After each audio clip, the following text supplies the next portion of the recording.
नमस्कार, इस समाचार बुलेटिन में आप सभी का स्वागत है। मैं हूं निखिल सिंह और शुरुआत हेडलाइंस के साथ। प्रधानमंत्री नरेंद्र मोदी ने कहा, राजनीति में मिशन लेकर आए, एम्बिशन नहीं। अपने पहले पॉडकास्ट में प्रधानमंत्री ने कहा, हम तटस्थ नहीं, शांति के पक्ष में।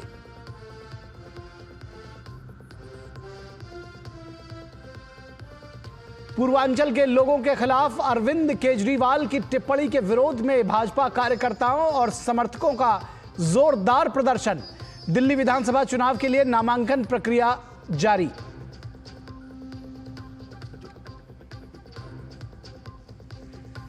छत्तीसगढ़ के बीजापुर में 13 हार्डकोर नक्सलियों ने डाले हथियार। सरेंडर करने वालों में मध्य प्रदेश और महाराष्ट्र के इनामी नक्सली भी शामिल।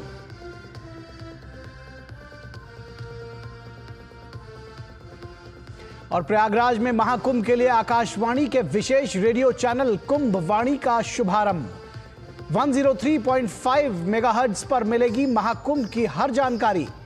मुख्यमंत्री योगी आदित्यनाथ ने प्रसार भारती की सराहना की।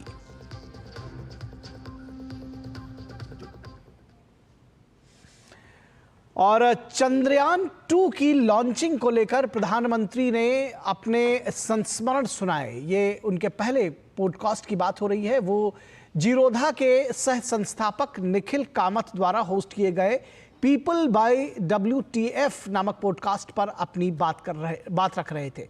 उन्होंने बताया कि टीम की सफलता का अगर राजनीतिक नेतृत्व यश लेता है तो जब असफलता का भी श्रेय लेने की बारी आती है तो उसे भी आगे रहना चाहिए। उन्होंने बताया कि ऐसे वक्त में टीम का हौसला बढ़ाना और उसे अगले मिशन के लिए तैयार करना ये सबसे बड़ी जिम्मेदारी होती है। जिस दिन चंद्रयान 2 का लॉन्चिंग होने वाला था, मुझे कई लोगों ने कहा था साहब नहीं जाना चाहिए। मैंने कहा क्यों?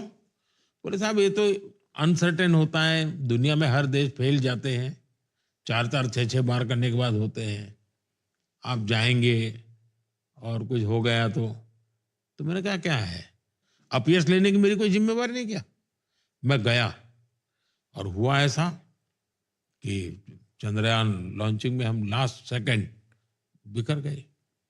सारे वहां बैठे हुए लोग परेशान थे। प्रधानमंत्री को कहने की हिम्मत नहीं थी किसी की। लेकिन मैं टेक्नोलॉजी की जितनी समझ तो मैं देख पाता था कि हाँ कुछ गड़बड़ लग रही है, नहीं चल रहा है। आखिरकार एक जो सीनियर मोस्ट थे उन्होंने आके मुझे कहा साहब, मैं कहा चिंता मत कीजिए। सभी को मैं नमस्ते किया। मैं रात को 2 बजे कार्यक्रम था वो, मैं वहाँ गेस्ट हाउस पर गया, लेकिन मैं सो नहीं पाया। मैंने फिर से करीब आधे पौने घंटे के बाद सबको बुलाया।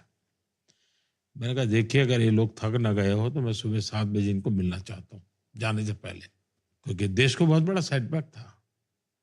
लेकिन मैं सेटबैक से रोने धोने करके जिंदगी गुजारने वालों में नहीं था। मैंने कहा मैं सुबह गया और सभी साइंटिस्टों को मैंने कहा अगर कोई फेलियर है तो जिम्मेवारी मेरी है।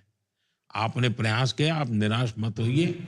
और मैंने उनका जितना भी आत्मविश्वास जगा सकता हूं मैंने जगाया और चंद्रयान 3 सफल हुआ।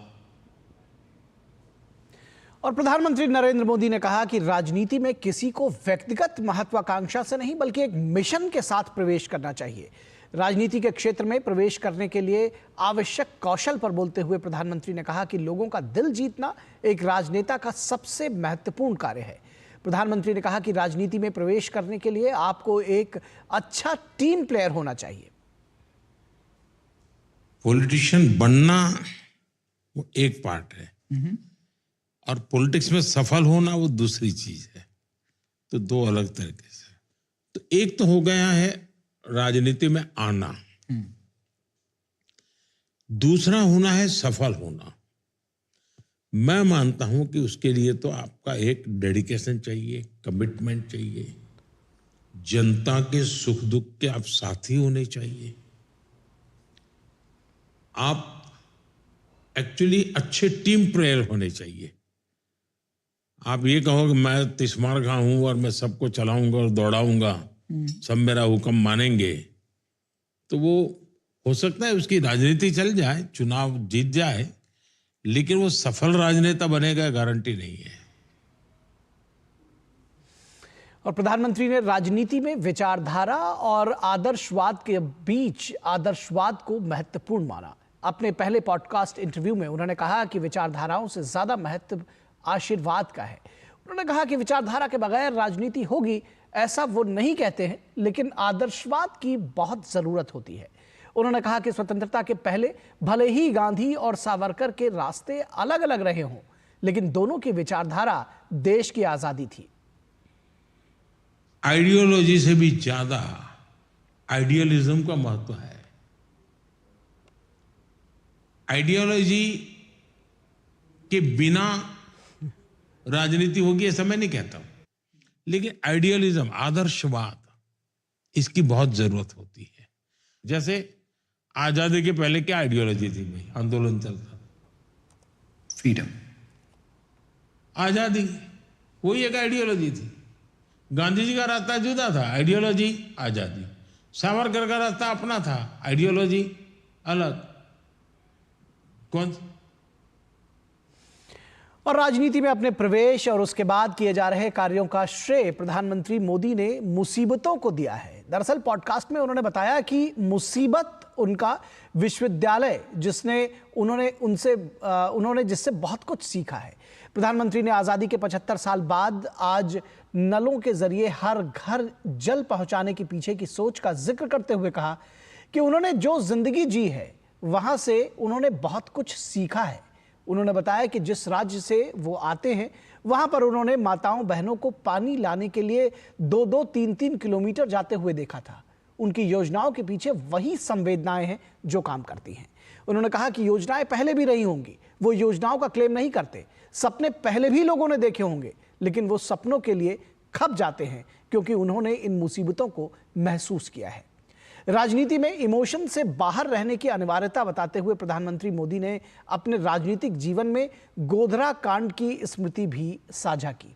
उन्होंने बताया कि 3 दिन ही हुए थे उनको विधायक बने और गोधरा कांड हो गया। उस दौरान उन्होंने व्यक्ति के इमोशन को काबू में रखते हुए राजनेता के कर्तव्य को वरीयता दी थी। मैं बचपन से जो जिंदगी गुजार करके आया हूं, मैं उसकी गहराई में जाना नहीं चाहता हूं कि अलग मेरा बचपन बीता है, लेकिन वो जिंदगी बहुत कुछ सिखाती है जी। और शायद वही मेरा एक प्रकार से सबसे बड़ी यूनिवर्सिटी थी।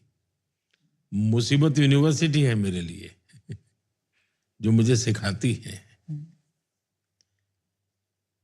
और हो सकता है कि मैंने मुसीबत को मोहब्बत करना सीख लिया है, जिसने मुझे बहुत कुछ सिखाया है।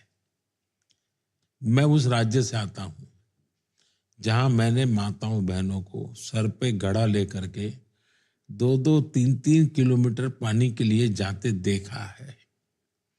तब मेरा मन करता है कि आजादी के 75 साल के बाद क्या मैं पानी पहुंचा सकता हूं? तो उस संवेदनाओं में से पैदा हुई मेरी ये एक्टिविटी है। योजनाएं होगी, पहले भी होगी, मैं योजनाओं को क्लेम नहीं करता। सपने पहले भी लोगों ने देखे होंगे, लेकिन मैं उन सपनों के लिए खप जाता हूं। और राजनीति में इमोशन से बाहर रहने की अनिवार्यता बताते हुए प्रधानमंत्री मोदी ने अपने राजनीतिक जीवन में गोधरा कांड की स्मृति भी साझा की। उन्होंने बताया कि 3 ही दिन हुए थे उनको विधायक बने और गोधरा कांड हो गया। उस दौरान उन्होंने व्यक्ति के इमोशन को काबू में रखते हुए राजनेता के कर्तव्य को वरीयता दी। मेरी एमएलए की आयु 3 दिन थी और अचानक गोधरा में इतना बड़ा कांड की खबर आने लगी। ट्रेन में आग लगी है, धीरे धीरे खबर आई मरने। तो मैं बहुत ही स्वाभाविक, जो भी रेस्टलेस कहो, जो भी, क्योंकि मैं चिंतित था। मैं हाउस में था, हाउस में मैं निकलते ही मैंने कहा भाई मैं गोधरा जाना चाहता हूं। तो मैंने कहा यहाँ से बड़ौदा जाएंगे, बड़ौदा से हम हेलीकॉप्टर लेंगे। तो बोले हेलीकॉप्टर तो है नहीं। तो मैंने कहा किसी का देखो। तो ओएनजीसी का शायद था। तो सिंगल इंजन था, तो उन्होंने मना कर दिया, वीआईपी को नहीं ले जा सकते। मैंने कहा मैं वीआईपी नहीं हूँ, मैं कॉमन मैन हूँ, मैं जाऊँगा। तो बड़ा झगड़ा हुआ हमारा। मैंने कहा मैं लिखित देता हूँ, जो कुछ भी होगा मेरी जिम्मेवारी है, मैं सिंगल इंजन हेलीकॉप्टर से जाऊँगा। और मैं गोधरा पहुँचा। अब वो दर्दनाक दृश्य, इतने डेड बॉडी है, सब आप कल्पना कर सकते हैं।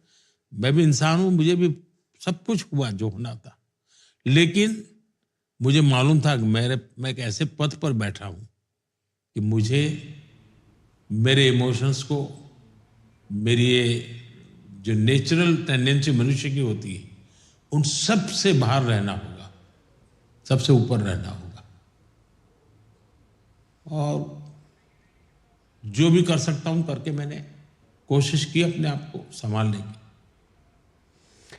और इसके बाद बात करेंगे दिल्ली के सियासत की, लेकिन रुकेंगे एक छोटे से ब्रेक के लिए। कहीं मत जाइएगा, जल्द हाजिर होंगे।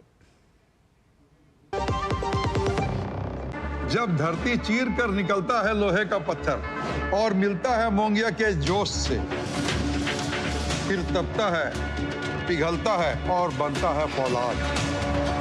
अब होता है सरिया सारी खूबियों के साथ। मोंगिया स्टील, मजबूत देश का मजबूत सरिया।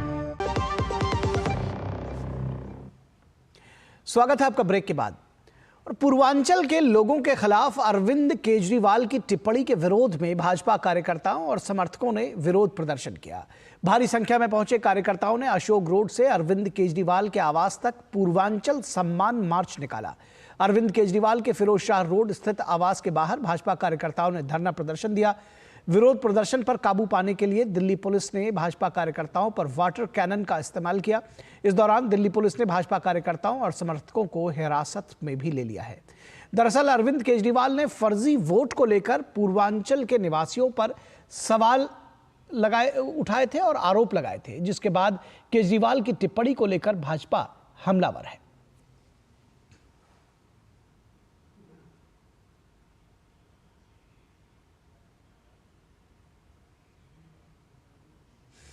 और अरविंद केजरीवाल पर पूर्वांचलियों का अपमान करने का आरोप लगाते हुए भाजपा कार्यकर्ताओं ने पूर्वांचल मोर्चा के नेतृत्व में प्रदर्शन किया और पूर्वांचल सम्मान मार्च निकालकर फिरोज शाह रोड स्थित अरविंद केजरीवाल के आवास तक जोरदार विरोध प्रदर्शन किया।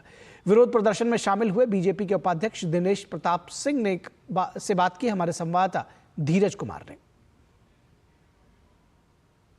भारतीय जनता पार्टी के उपाध्यक्ष दिनेश प्रताप सिंह इस वक्त हमारे साथ मौजूद हैं। पूर्वांचल के लोग दिल्ली के ऊपर बोझ हैं, आप क्या कहेंगे इसके ऊपर? देखिए, पूर्वांचल के लोग दिल्ली पर बोझ नहीं है, दिल्ली पर बोझ अरविंद केजरीवाल है। और वो झूठ के पिटारा से, आंदोलन से निकली हुई पार्टी की उपज है, जो कि निरंतर झूठ बोलते हैं। वो जो फर्जी वोट की बात यूपी बिहार के लोगों की कर रहे हैं, तो अपने रिश्तेदार, मामा, फूफा, चाचा, रोहिंग्या और बांग्लादेशियों का वोटर लिस्ट में दिल्ली में नाम डलवा रहे हैं। आज जब पूर्वांचल के लोग इसका विरोध कर रहे हैं, जब भारतीय जनता पार्टी ने इसका विरोध किया, तो उन्होंने पूर्वांचल के लोगों पर ये टिप्पणी कर दी। लेकिन पूर्वांचल के लोग यदि उनके साथ खड़े नहीं होंगे, तो जहां से उनकी शुरुआत हुई थी वही उनको जाना पड़ेगा। और दिल्ली की भी जनता जान चुकी है, पूर्वांचल के लोग भी इस बात को जान चुके हैं। यहाँ के स्वास्थ्य व्यवस्था पर पूर्वांचली 500 का टिकट लेकर के जो दिल्ली में आता है, बोझ नहीं बनता है। वो यहाँ की दिल्ली की विकास का सहभागी है। दिल्ली के निर्माण में उन पूर्वांचल के लोगों का योगदान है, इसलिए उनको ये बोलने का अधिकार नहीं है। और 500 लोग लेकर के जो आते हैं खर्चा कर करके, तो इलाज वो माननीय मोदी जी की केंद्र सरकार की जो योजनाएं हैं, उसके तहत वो सफदरजंग में, एम्स में और राम मनोहर लोहिया में इलाज करा करके जाते हैं। दिल्ली सरकार का तो स्तर आपने इतना गिरा दिया कि वहाँ लोग जाने से घबराते हैं। मुहल्ला क्लिनिक में आपके जानवर सोते हैं, नहीं तो चरसी रात बिताते हैं। दिल्ली का विकास केजरीवाल ने इस रूप में किया है। दिल्ली जो पूर्वांचल के लोगों का जो अपमान है, इसका कैसे जवाब देगी बीजेपी इस चुनाव? देखिए, इस बार पूर्वांचल के लोगों ने ठाना है कि छठ विरोधी केजरीवाल, पूर्वांचल के स्वाभिमान को कुचलने का काम करने वाला केजरीवाल, कोरोना के समय में अपने मंत्रियों को घर में घुसा देने वाला केजरीवाल और बयान देने वाला कि आपका किराया फ्री कर देंगे और आपके लिए हम बस की व्यवस्था करेंगे।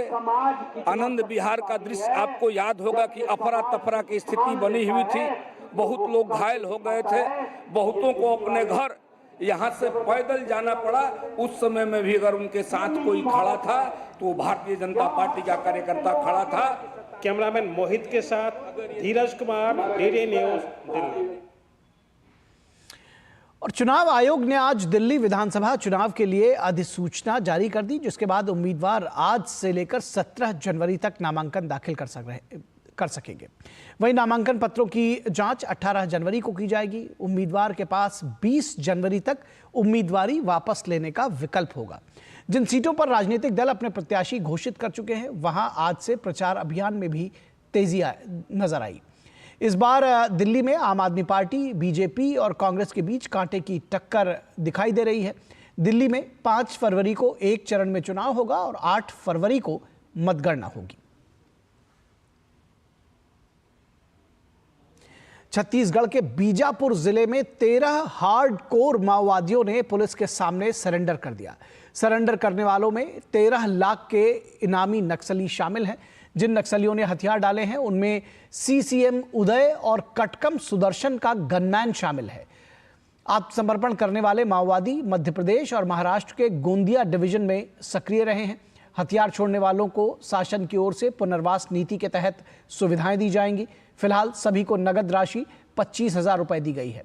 सरेंडर करने वाले नक्सलियों में एसीएम एओबी कटाम शामिल हैं। शासन की ओर से इस पर 5 लाख रुपए का इनाम रखा गया था। मुना ककेम, सुखराम हेमला के अलावा 1 लाख का इनामी नक्सली देव मडकम उर्फ चांदनी, 1 लाख का इनामी नक्सली नंदू अवलम भी हथियार डाल चुका है। और सुरक्षा बलों ने कल छत्तीसगढ़ के नक्सल प्रभावित बस्तर संभाग के बीजापुर जिले में जिन 3 नक्सलियों को मारा था, अब उनकी पहचान की गई है। मुठभेड़ में मारे गए नक्सलियों में पीपीसीएम प्लाटू नंबर 30 का डिप्टी कमांडर कोरसा महेश, माडवी नवीन उर्फ कोसा, एसीएम पश्चिम बस्तर अलवम भीमा, एसीएम जोनागुड़ा शामिल है। महेश कोरसा दक्षिण बस्तर डिवीजन और पीएलजीए बटालियन नंबर 1 का आईईडी एक्सपर्ट था। महेश 2023 में बेदरे और 2024 में जगरगुंडा क्षेत्र में हुई घटनाओं में भी मास्टरमाइंड रहा है। इन नक्सलियों पर 18 लाख रुपए का इनाम घोषित था। इनके पास से 2 बीजीएल लॉन्चर, 1 12 बोर राइफल सहित भारी मात्रा में विस्फोटक सामग्री, नक्सल साहित्य और अन्य दैनिक उपयोग का सामान बरामद हुआ है। जिला सुकमा एवं बीजापुर की सीमावर्ती गुंडराजगुड़म और पालीगुड़म इलाके में माओवादियों की उपस्थिति के आज सूचना के आधार पर सुकमा डीआरजी, एसटीएफ, कोबरा एवं सीआरपीएफ का संयुक्त बल अभियान के लिए रवाना किए गए थे। रक्षा बल एवं माओवादियों के बीच में मुठभेड़ हुई। मुठभेड़ के उपरांत इलाका से 3 पुरुष माओवादियों का डेड बॉडी, 2 बीजीएल लॉन्चर और काफी बड़ी संख्या में अन्य आर्म्स एम्युनिशन भी रिकवर किए गए थे। मुठभेड़ में मारे गए माओवादियों की शिनाख्ती पीएलजी प्लेटून नंबर 30 के डिप्टी कमांडर मगेश और पामा डेयरी कमेटी के सदस्यगण नवीन एवं बीमा के रूप में हुई। इन तीनों के माओवादियों के ऊपर पूर्व से 18 लाख के इनाम भी घोषित है। और 18वें प्रवासी भारतीय दिवस 2025 के समापन सत्र को संबोधित करते हुए राष्ट्रपति द्रौपदी मुर्मू ने कहा कि विश्व स्तर पर भारतीय महिलाओं की उपलब्धियां हमारे लिए बेहद गर्व की बात है। उन्होंने कहा कि प्रवासी भारतीयों की सफलता की कहानियां न केवल भारत के लिए गौरव की बात है, बल्कि वे दुनिया भर में लाखों लोगों के उत्कृष्टता के लिए प्रयास करने के लिए प्रेरणा की स्रोत भी हैं। इस मौके पर राष्ट्रपति ने विभिन्न क्षेत्रों में उत्कृष्टता के लिए प्रवासी भारतीय सम्मान भी प्रदान किया। इनसे पहले राष्ट्रपति ने 18वें प्रवासी भारतीय दिवस सम्मेलन में प्रदर्शनियों का दौरा किया, जिसमें भारत की सांस्कृतिक विरासत, परंपराओं और इनके प्रवासियों के योगदान को प्रदर्शित किया गया। Whether in the fields of technology, medicine, arts or entrepreneurship, the Indian diaspora has made a mark that the world acknowledge and respects. Your success stories are not just a matter of pride for India, but they also inspire millions across the world to strive for excellence. The Pravasi Bharatiya Divas has, over the years, become more than just an event. It is a platform where ideas converge, collaborations are forged, and the bonds between India and its diaspora are strengthened. और यहाँ रुकेंगे एक छोटे से break के लिए। Break के बाद जब वापस लौटेंगे तो बात करेंगे कुंभ की।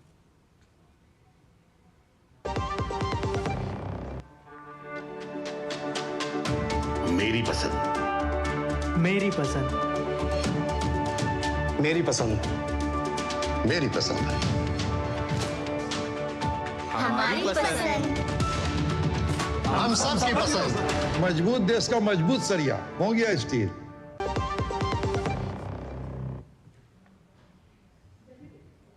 ब्रेक के बाद एक बार फिर आप सभी का स्वागत है और कुंभ की खबर हम आपको दिखाएं उससे पहले आपको बताएं कि एरो इंडिया 2025 के आयोजन से पहले रक्षा मंत्री राजनाथ सिंह ने नई दिल्ली में एम्बेसडर राउंड टेबल सम्मेलन की अध्यक्षता की। रक्षा मंत्री ने रक्षा और एरोस्पेस क्षेत्रों में देश की प्रगति पर प्रकाश डाला और विशिष्ट और अत्याधुनिक प्रौद्योगिकियों के सफल विकास पर जोर दिया। इस दौरान राजनाथ सिंह ने कहा कि हमारा लक्ष्य भू राजनीतिक तनाव पर काबू पाना होना चाहिए। उन्होंने कहा कि समान विचारधारा वाले देशों को शांति और स्थिरता के लिए एक साथ काम करना चाहिए। We must aim to overcome the present geopolitical tensions for ensuring mutual prosperity and global peace. It is thus of paramount importance that the like-minded countries should strive together for collective actions for peace and prosperity. Without these, our future generations will not be able to take advantage of economic growth or the technological innovations that we are experiencing in today's era. Rajnath Singh ने बताया कि arrow India 2025 का आयोजन बेंगलुरु में 10 से 14 फरवरी तक किया जाएगा। ये प्रदर्शनी लगाने वालों को ब्रांड बनाने का अवसर प्रदान किया जाएगा। Aero India is Asia's largest air show and a premier international event of its kind, attracting participants from across the globe. The 15th edition of the Aero India 2025 is being organized at Bengaluru from 10th February to 14th February 2025. As you may be aware, Aero India is a well-established platform for international collaboration and the business exchanges. It is also a forum to forge strategic partnership towards increasing opportunities for business, transfer of technology, joint development, and the co-production between various industries. और अब बात दिव्य भव्य महाकुंभ की।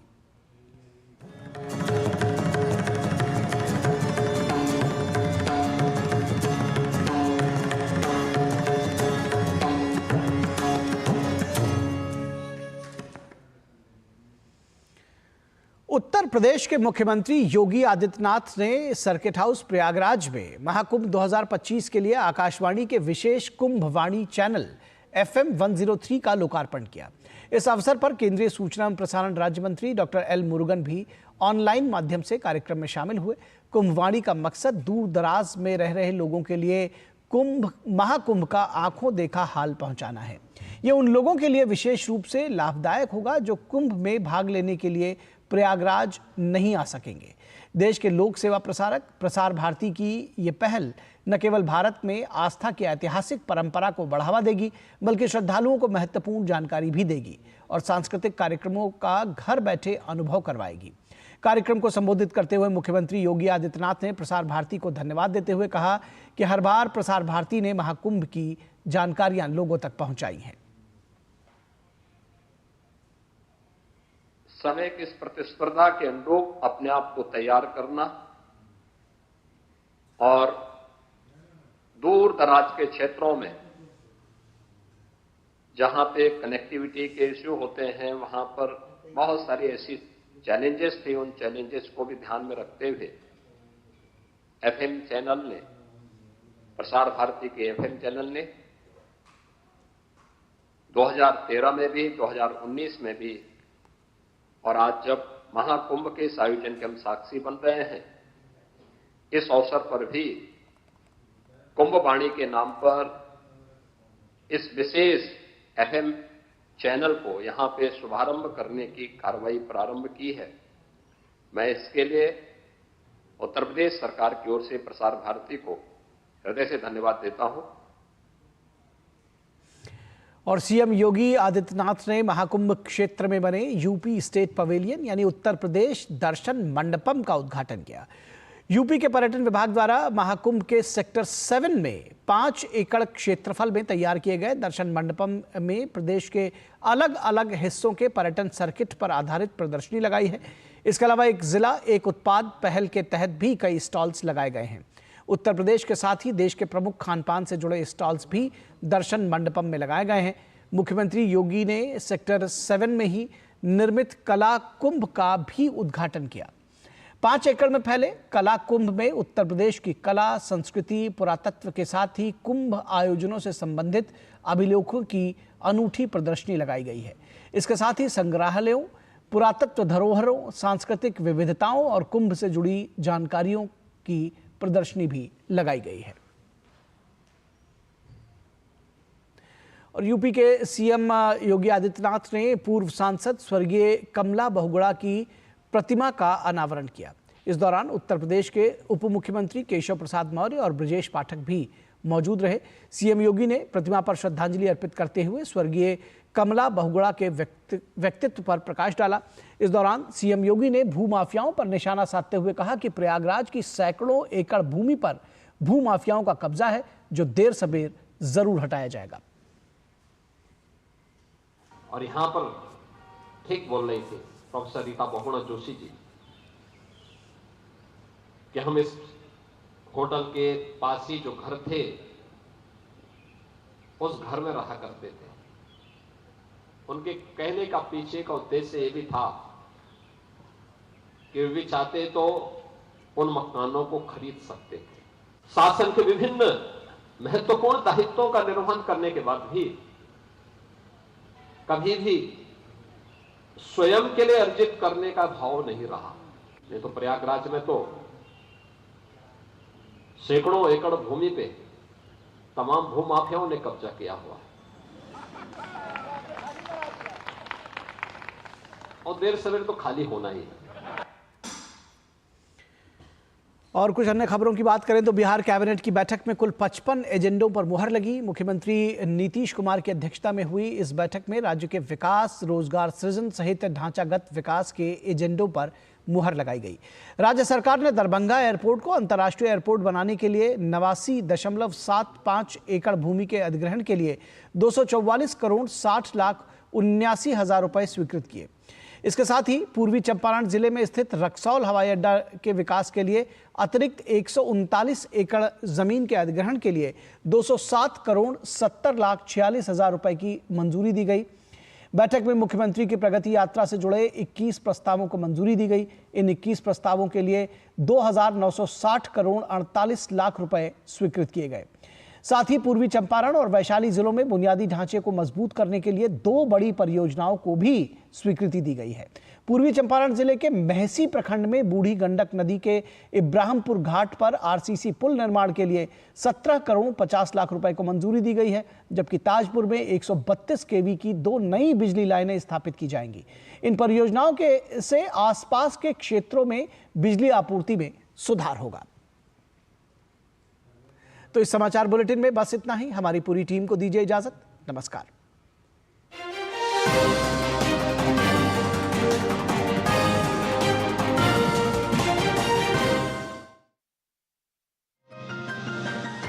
दिल्ली में और बड़ा घमासान, पूर्वांचलियों के सम्मान पर मचा संग्राम। आखिर दिल्ली की सियासत में क्यों है पूर्वांचलियों की इतनी अहमियत? करेंगे इस पर सियासी दलों से चर्चा। दिल्ली विधानसभा चुनाव के लिए नामांकन प्रक्रिया शुरू। पीएम मोदी का पहला पॉडकास्ट, किन मुद्दों पर हुई बात? छत्तीसगढ़ में कितने नक्सलियों ने डाले हथियार? प्रयागराज में महाकुंभ की क्या है तैयारियां? कोहरे की चपेट में दिल्ली एनसीआर। होगी दिन की हर बड़ी खबर। देखिए न्यूज नाइट रात 8 बजे सिर्फ डीडी न्यूज पर।